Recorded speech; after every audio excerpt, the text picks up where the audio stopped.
Well, hello, all my amazingly beautiful zodiac family and friends. My name is Libra Empress, and this is another episode of Terror and Tarot with Libra Empress. Today we are going to be watching 3 Abandoned House Horror Stories animated by IMR. Without further ado, let's get started.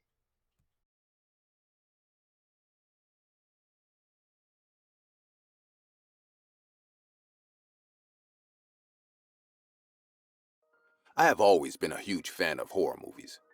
This story is out of that time when the movie Paranormal Activities came to theaters. I went to watch the movie with 2 of my friends, James and Andy. Needless to say, we were thrilled after watching this movie.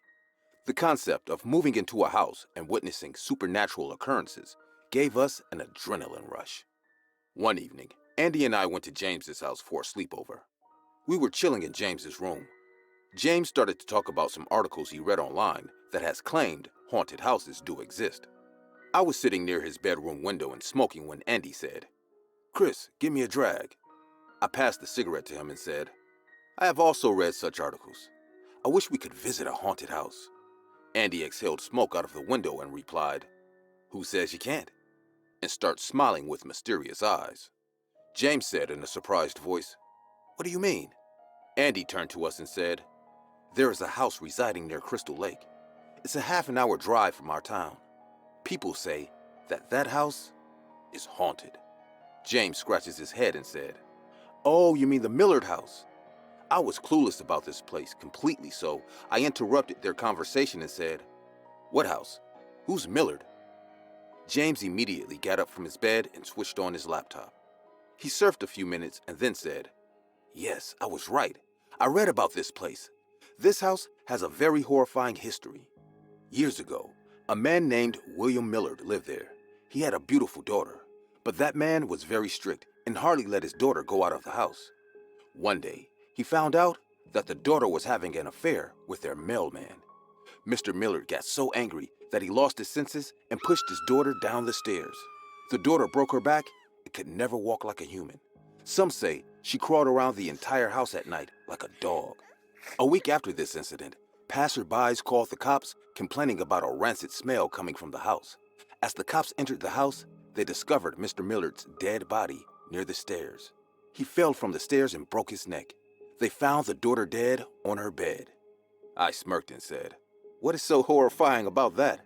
The daughter probably took revenge on her father and later killed herself too."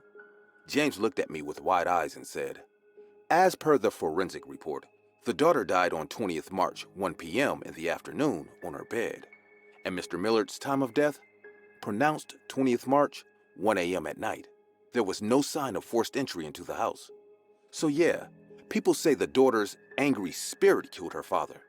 Andy said, "Want to check out the place?" What say? James and I agreed to him and we decided to go to Crystal Lake that weekend.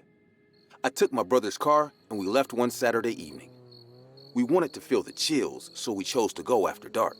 I will forever regret this decision. Andy was right. It took us 30 to 35 minutes to reach there. The place Crystal Lake was an appropriate name as the lake water was reflecting the entire starry night sky like a mirror. We parked our car near the lake. It was a full moon night. The moonlight was flooding all over the place. The Millard house was standing like a giant on the other side of the lake. We didn't know that to reach the house, we have to cross the lake. Luckily, there were 2 small boats tied to the wooden platform of the lake. The ambiance around us was looking very spooky. Due to the vast open area, we could hear each and every sound. The crickets chirping, the hollow wind passing by, and the churning water waves in the lake. James locked his car and we got onto a boat. James and I started to paddle the boat while Andy fixed our flashlight. When we reached the opposite side of the lake, the house appeared way scarier than it did before. The broken windows were hanging as if they would fall at any moment. Weeds have grown all over the walls of the house. There was no sign of light coming from the house. We stepped on the house porch and pushed the main door. The main door opened with a loud creaking noise, signifying no human being entered here in decades. Andy flashed the light inside, and almost a colony of bats flew overhead, scaring the shit out of us. I said in a tensed voice, "Guys, are you all sure about this?" Andy replied, "Come on now, stop being a kid." James and Andy got inside, and I had to follow them. The entire house was in darkness. The only source of light was our one flashlight and the pale moonlight coming out of the broken window. We realized we are standing in the living room of the house and noticed a huge stairway lying in the middle of the room. James said in a low voice, "This is the stairway from where Mr. Millard fell down and died, breaking his neck." Cobwebs and dust were surrounding all over the house. I even saw a few bats hanging from the ceiling of the house. Andy flashed his light towards the left corner and said in a mocking voice, "Check this out, guys." We saw a painting hanging on the left corner wall. We went there and saw an oil painting featuring an old man with an angry-looking face standing near a fireplace. And just beside him, a girl aged around 17 to 18 years sitting on a chair. "This must be Mr. Millard and his daughter," said James. The girl was actually good-looking, but even in that picture, one could easily tell how extremely sad she was. It felt like tears will roll down her eyes any minute. Andy said in a sarcastic tone, "If I have her, I would have to keep her away too." I was getting really annoyed with his disgusting jokes. I said, "You should not say things like that. It's very disrespectful, man. Think about all the tortures she has gone through." Andy shrugged his shoulders and replied, "Yeah, whatever," and started to walk towards the staircase. James said, "Where are you going?" He replied, "Let's see the daughter's room. We have come so far not to roam around the house for a while. It's anyways obvious there's no ghost here." James started following him too. I turned around to go with them too, but just then, I felt like I heard a giggling sound. I stopped and said, "Guys, did you hear that?" James said, "Hear what, Chris?" Before I could tell what I just experienced, I heard Andy say from upstairs, "Come on now, enough with your girly tantrums." I felt very insulted and decided not to speak a word to Andy. As I walked upstairs, I heard the wooden stairs creaking with the pressure of my feet. After reaching upstairs, I saw James and Andy standing in front of a closed door. I asked, "What's wrong?" James replied while turning the doorknob, "I think the door is jammed. It's not opening." Andy told, "Hold the light. Let me try." Andy tried really hard but couldn't open the door. We were standing there in front of the closed door and thinking about what to do next just when we heard a giggling sound. Everyone got shocked by the sudden sound. I said in a panicked voice, "James, I have heard this sound downstairs. I think we should leave now. We had enough, guys." Andy flashed the light all over, but we couldn't see anyone. Then he said in a curious voice, "Maybe the sound is coming from this room." I don't know if you will believe me or not, but suddenly, the doorknob clicked on its own and the door opened. We immediately looked at the room. It was an old, dusty room. There was a small, torn-out, dirty bed lying in the middle. The pale moonlight coming from the window made the room quite visible to our eyes. We were about to step into the room when we heard the giggling sound again. It was the sound of subdued laughter of a female voice. The hair at the back of my neck stood up. I said in a whispering voice, "Guys, let's go." Suddenly, James pointed out on the side of the bed facing the window and said in a scared voice, "What? What is that, Andy?" I felt as if a dog-like creature was sitting near the window, but it was too dark for us to see things clearly. Andy pointed the flashlight into that direction and our blood turned cold. There was a girl on the ground near the window. She was standing like a frog. She was facing the ground. For a moment, none of us could utter a single word. It was as if all of our hearts stopped the very moment and we can't move anymore. The girl lifted her face and the flashlight started to flicker. We couldn't see her face clearly due to the flickering, but then the light kept switching on and off for no reason. And with every flash of light, we could see the girl's vicious face with changing expression. With the first flash, we saw her sad face. With the second flash, we saw a huge ear-to-ear smile on her face. With the third flash, we saw her expressionless face with wide eyes as if she can see through us. We were so shocked that we almost forgot to run. Just then, the girl made the same spine-chilling giggle and started to crawl towards us vigorously like a hungry demon. We all finally got our senses back and started to run for our lives. James and I were in front and Andy was running behind us. James kept saying, "Run, run!"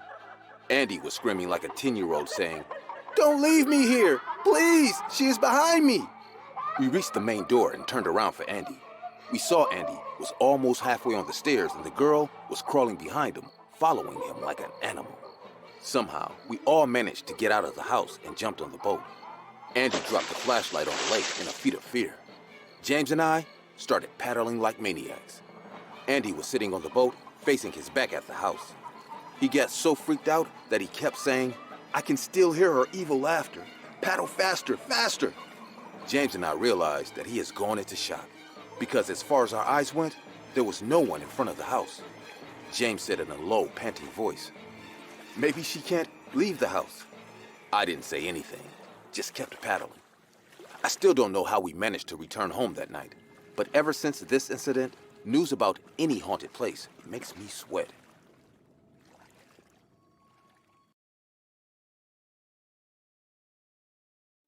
My parents used to fight all the time. I was in high school back then. One day, I couldn't take it anymore and stormed out of the house. There was a small beach near our area. I often used to go for a walk there at night. The cool breeze coming from the sea calmed me down whenever I was under stress. At the beach stood an old abandoned house. Whenever I came to the beach, that house kind of attracted me, but I never went inside. That night, I was very upset. I had some stash with myself, so I thought to smoke inside that house as cops patrolled the beach at night. It was a 2-storied wooden house. Saplings were growing on it. Though the door was locked, I found a broken window to get in. The window led to a small bedroom on the ground floor. There was a worn-out bed, a broken chair, and lots of dust and garbage lying on the floor. From that room stood a long corridor leading to a hall and stairs to the first-floor rooms. I have been on many camping trips and solo trips, so being alone in that old abandoned house didn't bother me at first. I grabbed a box lying in the corner of the room and sat on it by placing it near the window from where I entered the house. The wind was playing with my hair, and my troubled mind started to cool off eventually, when I heard someone's whispering voice. I was a bit high, so after looking around the room and finding nothing, I ignored it, thinking it a trick my mind played on me. The waves of the sea, accompanied by the moonlight, made the view from the window soothing and dreamy. Don't know how long I sat there like that, but my attention got shifted with a highly unexpected event when a whispering voice of a man approached my ears. "Can I have the lighter?" I immediately got up and turned towards the sound. I play basketball at school, so I am quite a healthy and strong-built teenager. I replied shockingly, "What the fuck?" and noticed an average height and skinny man standing in the middle of the room with an awkward smile. With my sudden gesture of defense, he too got scared, which I could tell from his face. He said again in that same low voice, Sorry to bother you. Actually, I just found this abandoned house and thought to crash the night here." It was obvious to realize from his clothes that this man is probably a homeless guy. His face was pointing vividly that he is very weak and hasn't eaten for days. I said, "It's okay. I don't live here either. Just came to smoke. Here's my lighter," and handed him over the lighter. He replied with that same awkward smile, saying, "Thank you. I am Jeremy Carter." "And you are?" I replied in a disinterested voice. I'm Kevin. I live on the block nearby." The man gave me back my lighter and went to sit on the bed. He then said, "If you want to stay in this room tonight, I can leave the house. It won't be a problem." I looked at the sea once again and replied, "That won't be necessary. I will leave after some time." I asked him how he got in, to which he replied he climbed from the house from the backside and got in from the first-floor balcony. We started to talk as he seemed harmless. The man took the first drag of the cigarette and coughed a bit. I asked him, "This house has been vacant for a long time now. Even if you live here, no one will be bothered, I guess." The man laughed in a low but squeaky voice and said, "Seems like you don't know about the history of this house." A sense of curiosity appeared on my face. I asked, "What history?" The man exhaled clouds of smoke and said, "This house once belonged to an elderly married couple. The couple had no children of their own. People say this sense of emptiness created problems between them. The wife used to fight all the time. She became so bitter that the husband often spent the night outside the house. One night, it was raining really heavily. The husband came home after being really drunk. He called out his wife's name out loud. He was expecting a lot of hurtful rantings from his toxic wife, but This time, the house was in deep silence. No matter how many times he called her name, she didn't answer. He ran to the bedroom upstairs and found the wife's lifeless body hanging from the ceiling. Even though his wife made his life miserable, he still loved her. People say the husband also committed suicide in that same room. I smirked and said, "Well, every house possesses a history. It's awful to hear, but that happened a long time back. Why is that a problem now?" The man coughed in a low voice again and said, "People say the wife's spirit still haunts this place looking for her husband. I even heard footsteps on the stairs and hallway around midnight. That is why I only choose to spend the night at this house when I have nowhere else to go." The door of our room was open. My eyes went to the dark corridor ahead, and being honest, it gave me goosebumps. But then I said, "These are all made-up stories, and no offense, but you can hear many things when you get high." And I chuckled to lighten the mood. Breaking the uncomfortable silence of the room, I said, "How does the room upstairs look?" The man said, "Messy and unorganized, but in better condition than this one." I said, "I have never been upstairs. Actually, I entered this house today only." The man immediately got up and said in a panicked voice, "You should never go upstairs. She will never like it." Before I could ask further, the man rushed towards me and said in a freaked out tone, "Do you hear that?" The man standing really close to me kind of freaked me out too. I said in a broken voice, "What? Hear what?" The man then slowly turned his eyes towards the corridor and said, "She is coming. Listen to her footsteps." I was about to push him away for making such stupid jokes, but before I could do so, all my senses stood up. I heard the sound of footsteps. I felt like someone is walking down the stairs. My ears couldn't believe what I was hearing. I threw the cigarette out the window and stood up. The footsteps were coming close this time. The man grabbed my hand and said, "Come on, we must hide under the bed or she will... Come on!" I was already high and these sudden events were enough to shut down my rational senses. Without jumping out of the window, I don't know why I agreed with this unknown, out-of-mind stranger. The man crawled down under the bed, and I did the same too. I was lying there under the bed, and my heart was racing fast. The man was at my left. His eyes were wide and freaked out too. He gestured me to be absolutely quiet by putting his skinny, dirty finger on his lips. The sounds of footsteps were coming closer and closer each minute. I was feeling like my heart will come out of my mouth any time now. I could see the floor lying under the bed. My eyes stuck on the doorway, as I was expecting someone's entry any moment now. I was repeatedly telling my mind that it was all in my head, but the footsteps were so freaking real. But what happened next shut down all my guesses. A pair of feet wearing ladies' heels entered the room. I turned to the left and saw the man wasn't there. I thought to myself, "Bloody asshole, ran away leaving me in this haunted house?" I was so distracted by the sound of the footsteps that I failed to notice when the man secretly sneaked out of this room. The pair of feet started to walk around the room. I had no courage left to get out and face a dead woman's ghost, so I kept quiet. The feet went to the window and then turned towards the doorway. It was about to walk out, and I felt relieved, thinking once it does, I will get the hell out of here forever. But right at the doorstep, those feet stopped. Now, they turned towards the bed, and a woman's voice came to my ear. "I can see you." My face turned pale. Drops of sweat crowded my forehead. I started panting heavily as those feet were coming towards the bed now. I closed my eyes when it reached in front of me. I knew this woman is going to peek under the bed now and might kill me. I was just hoping to get out of here alive, just when I heard the woman's voice again, and it said, "Who the hell are you?" I opened my eyes, all gasping and panting, and saw an old woman looking at me with shocking eyes. She told me in a coarse voice, "Come out right now. You stupid teenagers have turned my house into a smoking zone. Come out." I slowly crawled out of the bed and stood there with a clueless face. I explained the entire situation to the woman and said how a man named Jeremy Carter spooked me with a fucking stupid ghost story. The woman got even angrier and said, "Is this some kind of a joke? Are you trying to be smart with me?" I couldn't understand her words, so I kept staring at her blankly. She said in a loud voice, "My husband, Jeremy Carter, has been dead for a really long time now. Whenever I catch a teenager smoking at my old house, he or she tells me the same bullshit story. Don't you guys have anything to do in life other than disturb an old woman by ransacking her house that she is trying to sell? My head started to bang as if someone swept the ground right off from under my feet. All this time I was with a ghost and I couldn't think anymore. I immediately ran from the house.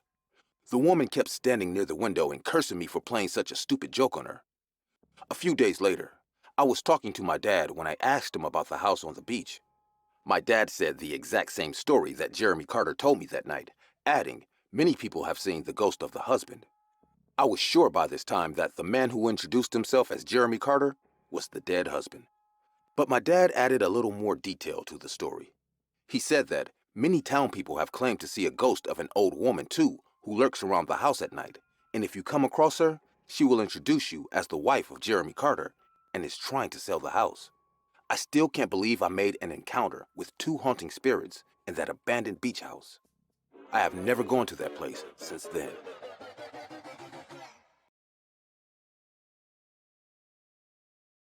My sister and I grew up together. Right now, she is 25 years old. Every weekend, I go to visit her in a mental asylum. Yes, she is there for the last 10 years. I was 13 and she was 15 years old when this horrible incident took place and changed our lives forever.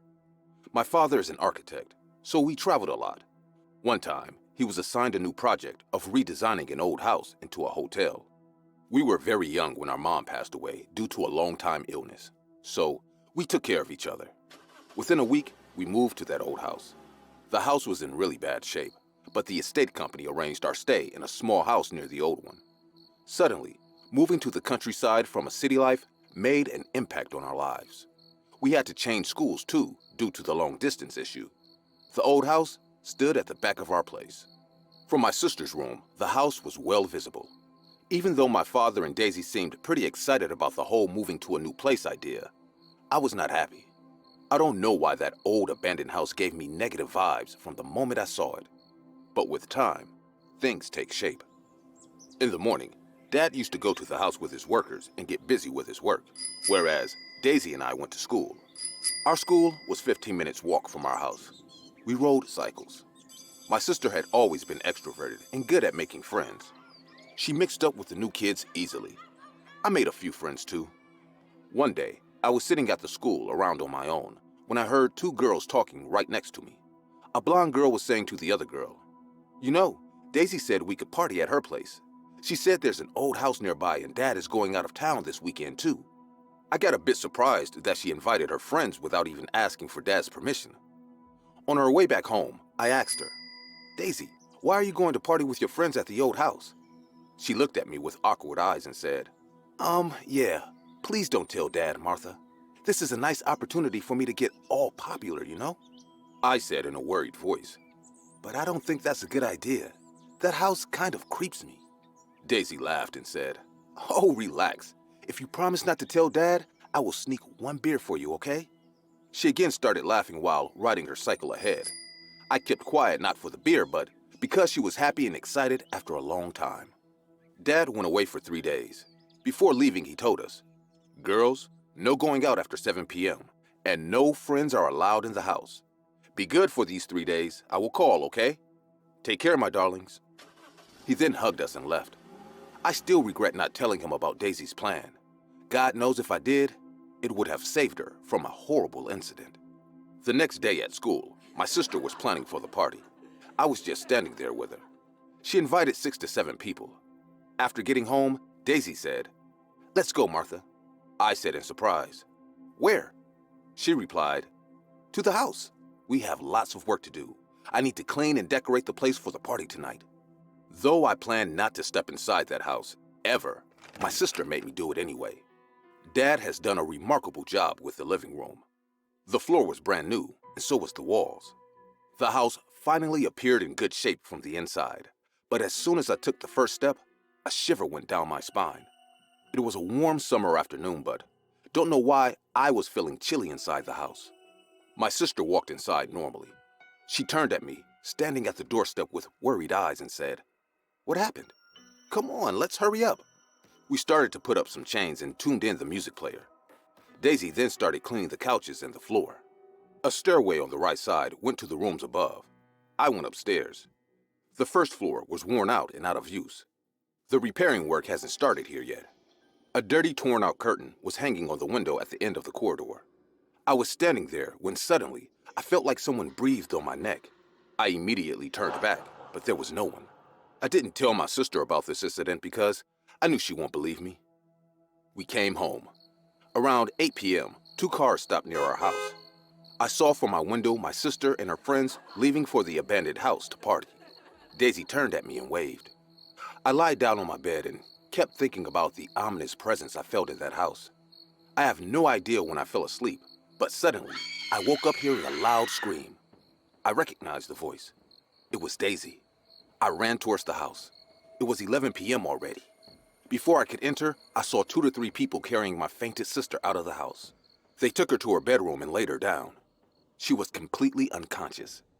I asked the blonde girl, "What happened to my sister?" She replied in a tense voice, "We don't know, Martha. Daisy went upstairs for a minute, then we heard her scream. She isn't hurt though. I guess she got scared and fainted." I was all alone and had no idea what to do then. Seeing me all freaked out, a guy from the group said, "Don't worry, she will be fine in the morning. She probably got drunk and hallucinated something in that old house. Just let her sleep. If you need any help, call any of us. We will come right then." They all left. I didn't call my dad because I was already guilty of hiding information from him. Daisy slept the entire night. After that night, Daisy started to change into a completely different person. She stopped going out. She sat near a room window and kept staring at the abandoned house all day. My dad and I freaked out seeing her bizarre behavior. She whispered like a maniac, looking at the house as if she is chanting something in super speed. Sometimes she even chuckled on her own, like she is talking to someone. My dad called one of his friends who was a psychiatrist to examine Daisy. He conducted a therapy session with Daisy, but before the session could end, Daisy jumped from the couch and bit off a chunk of flesh from the doctor's neck and laughed like a lunatic. It was a vicious sight for me to watch. A piece of blood-covered flesh hanging from her bloody mouth, and her eyes were so big as if they will pop out at any moment. Every time we consulted a doctor, she started behaving violently. My dad couldn't sleep at night. We were tensed and out of ways to cure whatever she got herself into. Then suddenly, one night, I told my dad about the incident with the old house. He got paranoid and started scolding me for hiding this fact all this time.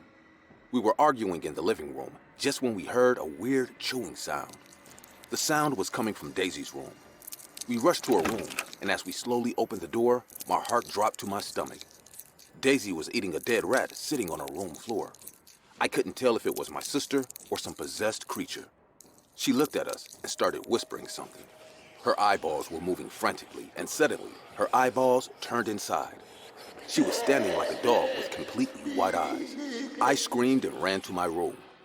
My dad called the paramedics, and I watched them take my sister away.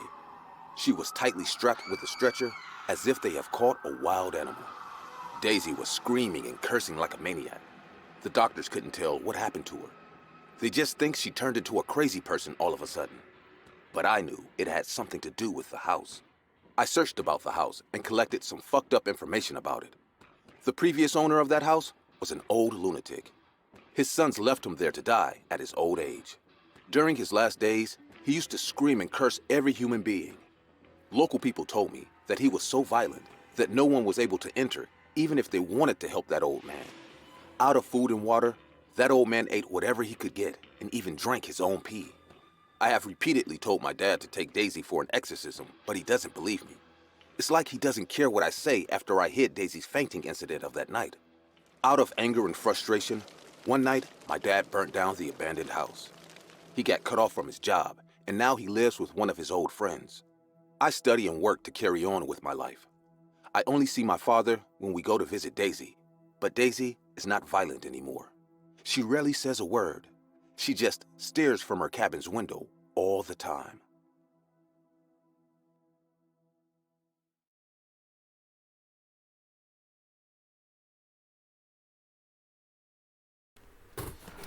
Well, that was 3 abandoned house horror stories animated by IMR. That was disturbing, to say the least. I pulled 5 cards like I have every week for the dead spread, and this is what I got. Actually, hold on. See, the person that we're connecting with, they didn't really fight a whole lot. You know what I mean? They were kind of mellow yellow, which was good, to say the least.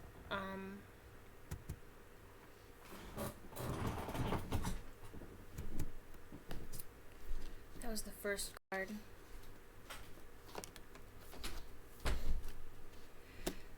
On their life, looking back, they see that they did a lot of manipulation, but they also were manipulated as well. A lesson they wanted to share would be that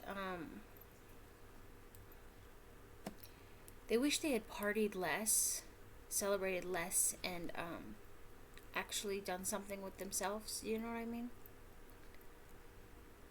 One thing they wish they had paid more attention to was forgiveness, giving forgiveness, and receiving forgiveness for, themselves. A message they'd like to give you is that to keep your wishes, dreams, going. Don't give up on them. All right. I hope that this helps. I love you all. Thank you so much for listening to me. My name is Libra Empress. Please don't forget to like, subscribe, and share. And I will see you next week for Terror and Tarot with me, Libra Empress. All right. I love you. Bye, my beautiful friends.